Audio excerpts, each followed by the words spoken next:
Lecture du jour, bonjour. Et ce matin c'était les psaumes 73, 77 et 78. Je vais commencer par le 78 qui est intéressant où c'est un enseignement d'Asaph qui rappelle au peuple tout ce qui s'est produit depuis la sortie d'Égypte et qui va commencer en disant ceci. Rappelons-nous tous les exploits qu'a accompli l'Éternel, mais c'est aussi l'occasion de rappeler les erreurs qu'a fait le peuple. Et comme je disais hier, c'est déjà ce que je disais hier dans mon bilan un petit peu par rapport à Chronique et l'écriture de Chronique, et on voit que ça se fait régulièrement autant dans les psaumes que dans différents passages de la Bible, rappeler au peuple, rappeler aux gens le passé, comment Dieu a agi de manière extraordinaire, mais comment Dieu aussi punit le peuple quand il a désobéi, quand il s'est détourné de lui. Et c'est une des erreurs les plus grandes, c'est d'oublier d'où on vient, d'oublier ce qui s'est passé avant, parce que c'est le meilleur moyen de reproduire les mêmes bêtises et donc d'avoir les mêmes conséquences parce que les mêmes choses produisent les mêmes effets. Hein. C'est implacable. C'est implacable.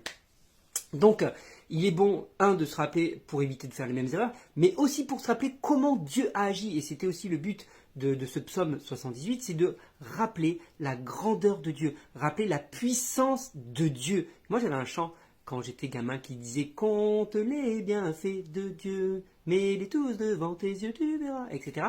Et je me dis, c'est vrai, parfois, tu es là, tu dis « Oh, Dieu, nani, nana, où est-ce qu'il est, pourquoi il n'agit pas ?» Mais rappelle-toi toutes les fois où il a déjà agi dans ta vie.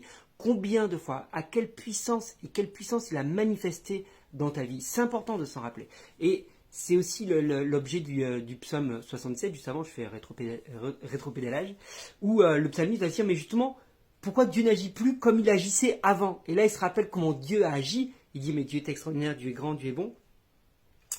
Et ça c'est des choses aussi que j'ai entendues. Oui, mais Dieu agissait plus avant, pourquoi il y avait plus de miracles avant, pourquoi... Et parfois ça peut être juste une impression. Et il y a aussi différentes choses, c'est que Dieu n'agit pas tout le temps de la même façon dans nos vies.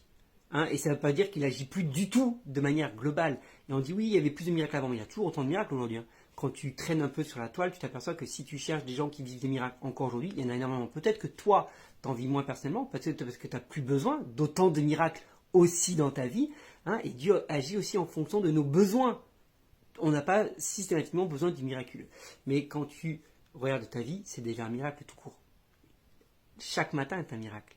Chaque fois que tu respires, chaque fois que tu te réveilles le matin, c'est un miracle. Moi, je considère ça comme un miracle et c'est une occasion de louer Dieu. Enfin, je termine avec le psaume du coup 73, le premier de cette série, où pareil, là on sent le psalmiste qui est un peu en mode, mais j'ai l'impression que les méchants prospèrent, qu'il n'y aura rien. Ils disent, Dieu n'existe pas, Dieu n'interviendra pas, Dieu ne me fera rien.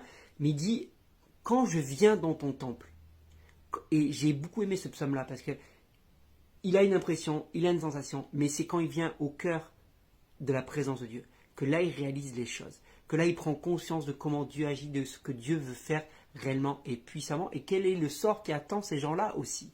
Mais moi c'est la fin qui m'a interpellé, et je vous cite les versets 26 et 28 du psaume 73 qui disent « Mon corps et mon cœur peuvent être usés ». Parfois, j'ai l'impression d'être dans cette situation. Mon corps et mon cœur peuvent être usés. Mais Dieu est mon solide rocher et mon trésor pour toujours. Le secret, il est là. Tu peux être fatigué, tu peux être épuisé, tu peux être accablé. Mais souviens-toi que Dieu est ton solide rocher. Il est ton trésor pour toujours. Le dernier verset, verset 28. Mon bonheur à moi, c'est d'être auprès de toi. Seigneur Dieu, j'ai mis ma confiance en toi. Et je raconterai tout ce que tu as fait. Où est ton bonheur? Mon bonheur à moi, c'est d'être auprès de toi. Voilà la réalité. Je te souhaite une bonne journée. J'attends tes commentaires pour savoir ce que tu as retenu. À demain.